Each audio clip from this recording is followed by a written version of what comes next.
Ciao a tutti amici di WeDrive e bentornati sul nostro canale, ma soprattutto bentrovati su questo nostro nuovo video della serie Matching Numbers, video che oggi dedichiamo a un'auto molto particolare, una Spider iconica che per oltre, scusatemi, 30 anni ha letteralmente affascinato pubblico, guidatori, stampa nella panorama delle auto sportive cabrio. Sto parlando dell'Alfa Romeo Spider, più comunemente conosciuta come Alfa Romeo Duetto. L'Alfa Romeo Spider, detta anche appunto Duetto, fu una sportiva aperta di casa Alfa Romeo prodotta, pensate, dal 1966 al 1994, ben 28 anni. Diventata modello più longevo poi della storia della casa del Biscione, ininterrottamente prodotta per tutto questo tempo, essa venne distinta in ben 4 serie differenti. Nel 1965 venne incaricata la Pininfarina, che nel decennio precedente aveva realizzato una serie di interessanti prototipi stilistici basati sul telaio SC,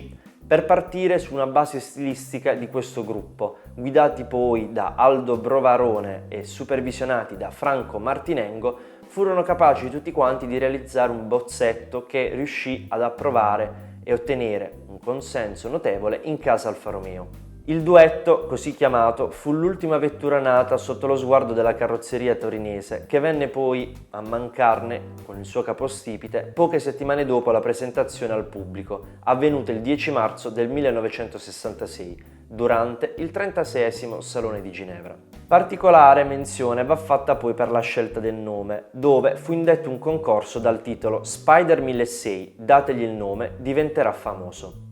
Esso vedeva in palio un esemplare della nuova Spider. In seguito poi ad una larga distribuzione di apposite schede per la proposta appunto del nome in tutti i concessionari d'Europa, furono raggiunte oltre 140.000 schede, delle quali ben 15.000 solo dall'estero. I nomi più gettonati furono Pininfarina e Pinin, in onore ovviamente del grande carrozziere appena scomparso. Tuttavia il gruppo Alfa decise di optare per la terza classificata, Duetto, con significato quale armonia doppia. Partiamo col modello più iconico, il più antico, la prima serie, detta anche più comunemente Osso di Seppia, conosciuta ovviamente ai più grandi di voi per il film Il laureato con Dustin Hoffman. Nel 1966 venne appunto lanciata nella variante Spider 1006, dotata di un motore 1006 in comune con l'Alfa Romeo Giulia Sprint GT, nella versione però più potente denominata Veloce. La forma, come la casa si affrettò presto a precisare, richiamava appunto un osso di seppia, ovvero la conchiglia del mollusco cefalopode, in virtù del frontale e della coda arrotondati, raccordati da delle fiancate convesse con linee di cintura piuttosto basse. La coda era rastremata trasversalmente e longitudinalmente. Per la meccanica invece venne adottato un nuovo autotelaio, quello della Giulia, accorciato però con un passo di 2,25 m. Il motore fu quello classico 4 cilindri bialbero da cubatura pari a 1570 cm3 in lega leggera che sviluppava ben 109 cavalli a doppio carburatore.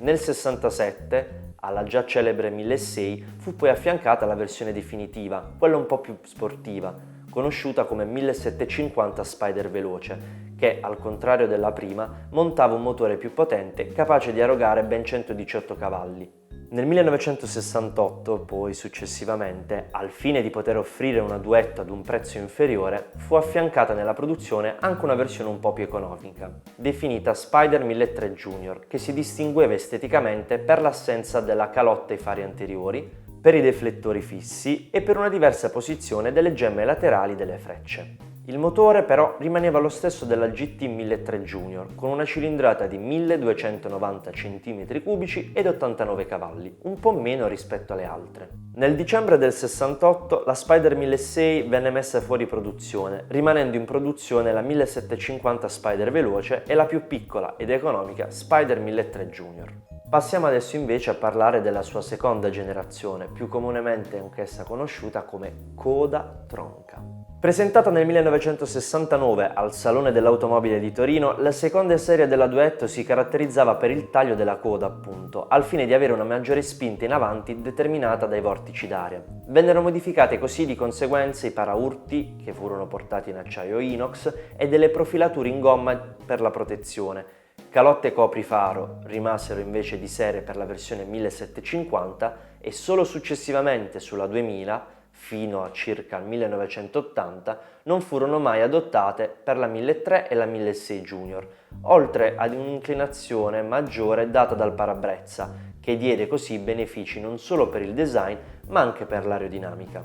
La lunghezza di questo modello ovviamente scese, si passò dai 4,25 m a 4,12 m. La 1750 Spider veloce, erede di quella con forma ad osso di seppia del 1968, aveva anche nuovi interni con una console centrale più legata alle mode delle auto sportive anni 70 e nuovi erano anche i contagiri e i contachilometri contenuti in 2 palpebre anziché una sola come la precedente versione. Nel 1971 venne inserita la versione 2000 Spider veloce con motore di ben 2000 cm3, identico alla versione berlina e GT da ben 132 cavalli. Tutte le versioni 1750 vennero poi sostituite nel 1972 con la nuova gamma 2000 e il 1972 invece vide il ritorno della versione Spider 1600 Junior, unificata nell'allestimento con la Spider 1300 Junior. Poi nel 1974, causa anche la crisi petrolifera di quegli anni, vide nella variante 2000 cc la perdita di alcuni cavalli, passati da 132 a 128. Stessa sorte poi capitò anche al motore 1600 da 109 cavalli, che venne poi rimpiazzato dalla versione montato sulla Giulia berlina di soli 102 cavalli. Il 77 invece, con la versione 1300, la rese non più disponibile e fino al 79, oltre la 2000, fu venduta solo la variante 1600 Junior. La 1600 nel 1980 fu unificata per carrozzerie interni alla 2000. In questa edizione furono presenti anche nuovi particolari interni e rimasero poi in produzione fino al 1982. Andiamo ora a parlare della terza generazione, considerata anche la più aerodinamica tra le 4. Con l'introduzione della terza serie nel 1983, la Spider di casa Alfa Romeo vide un notevole cambiamento, poiché adottati nuovi paraurti avvolgenti ed una coda tronca che fu modificata per permettervi l'inserimento di fari posteriori più grandi all'interno di uno spoiler nero in materiale sintetico. C'è da dirlo, purtroppo questi cambiamenti estetici non furono molto apprezzati dal pubblico. L'intento di casa Alfa Romeo era quello ovviamente di migliorarne l'aerodinamica e il CX, cosa che solo in parte fu ottenuta, poiché esteticamente l'auto non fu del tutto apprezzata. L'interno era caratterizzato dalla presenza di un elegante volante in radica sormontato da un quadro strumenti con palpebre separate per contagiri e contachilometri ed un tunnel centrale con un indicatore di benzina, pressione olio e temperatura acqua, estremamente minimalista, ripreso direttamente dalla precedente serie. Questa serie, appunto, venne prodotta con 2 motorizzazioni, entrambe a carburatori, rispettivamente 1600 e 2000 di cilindrata, con potenze pari a 102 e 128 cavalli. Solo nel 1986 venne immessa sul mercato una nuova versione restyling della 2000, anch'essa sempre a carburatori, denominata però quadrifoglio verde, nonostante potenze e motori però rimanessero invariati. I cambiamenti, invece, questi presenti, furono all'interno della versione, più sportiva delle altre, con un allestimento dei sedili più avvolgenti e di colore grigio piombo con delle impunture rosse, così come rossa era invece la moquette dell'abitacolo. All'esterno vennero mantenute le appendici in gomma morbida già presenti sulla coda e la Spider quadrifoglio verde rappresentò la massima espressione del concetto di Spider negli anni 80, con molti dettagli che anticiparono la successiva quarta serie. Particolare appunto va fatto proprio per la terza serie, questa di cui stiamo parlando, in quanto veniva offerta nei concessionari con la possibilità di poter avere anche un hardtop rigido in colorazione medesima a quella della vettura. Arriviamo però adesso alla quarta ed ultima serie, quella forse per noi giovani un po' più conosciuta. Nell'ultima, la mano di Pininfarina realizzò una linea pulita e filante, eliminando tutte quelle appendici che la rendevano e la appesantivano una macchina meno sportiva rispetto a quest'ultima, così da darle un look più snello e decisamente accattivante. I paraurti integrati furono incassati e resi dello stesso colore della carrozzeria. Il marchio sullo scudo anteriore venne rivisto e le minigonne laterali furono sostituite da dei coprilongheroni. Nuovi furono anche gli specchietti retrovisori elettrici regolabili dall'interno della vettura e i gruppi ottici posteriori furono anch'essi ridisegnati sullo stile dell'allora ammiraglia 164. Per quanto riguarda la meccanica, essa rimaneva invariata e la Spider venne offerta anch'essa in versioni 1600 da 109 cavalli e 2000 da 126, questa però ad iniezione elettronica dotata di variatore di fase. Tutte le 2000 vennero dotate anche di differenziale autobloccante, molto importante per chi in quegli anni andasse veramente veloce, soprattutto nelle curve a gomito. Internamente i rivestimenti di serie erano in sky beige o nero. La quarta serie venne prodotta in 18.456 esemplari e venduta in principalmente tre versioni, la 1600 a carburatori, la 2000 a iniezione elettronica e la 2000 a iniezione elettronica catalizzate. Tutte erano offerte con la possibilità di avere hardtop rigido, invariato rispetto alla terza serie come accessorio. Nel 1990 vennero poi inizialmente proposti classici colori come il rosso alfa, il verde inglese, il grigio metallizzato o più canonici nero, bianco, rosso proteo, colore rosso perlato tra l'altro più chiaro, presente anche sul prototipo Alfa Romeo Proteo.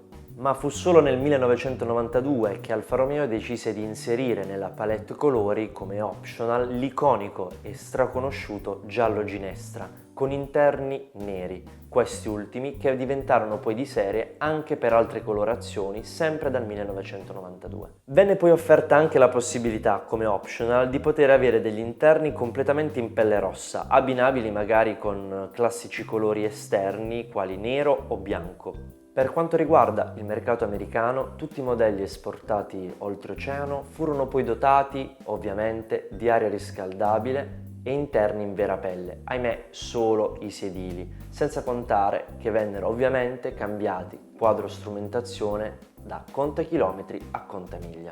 Essa era disponibile con tradizionale cambio manuale a 5 marce o in alternativa con un lentissimo cambio automatico a ben sole 3 marce. Le versioni poi denominate Spider Veloce vennero esportate non solo in America ma anche in Canada e in Giappone. Peccato però, quelle rimaste in Italia furono pochissime. Bene ragazzi, che dire, anche questo video dedicato ad un'altra Alfa Romeo è volto al termine. Io però non posso far altro che ricordarvi due cose molto importanti. La prima è che i prossimi episodi saranno anch'essi dedicati ad altri modelli iconici della storia della produzione dei veicoli della casa milanese, però un po' più moderni rispetto a questo qui e al precedente di settimana scorsa. E l'altra, molto più importante per noi, è che voi partecipiate attivamente ai nostri video, quindi basterà commentare qui sotto, chiederci informazioni, curiosità, parlare insieme di questa vettura molto bella e particolare, soprattutto perché a me piace tanto in quanto è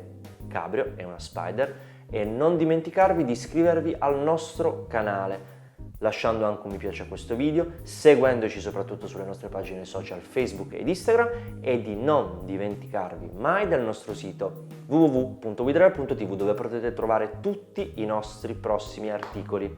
Ciao a tutti!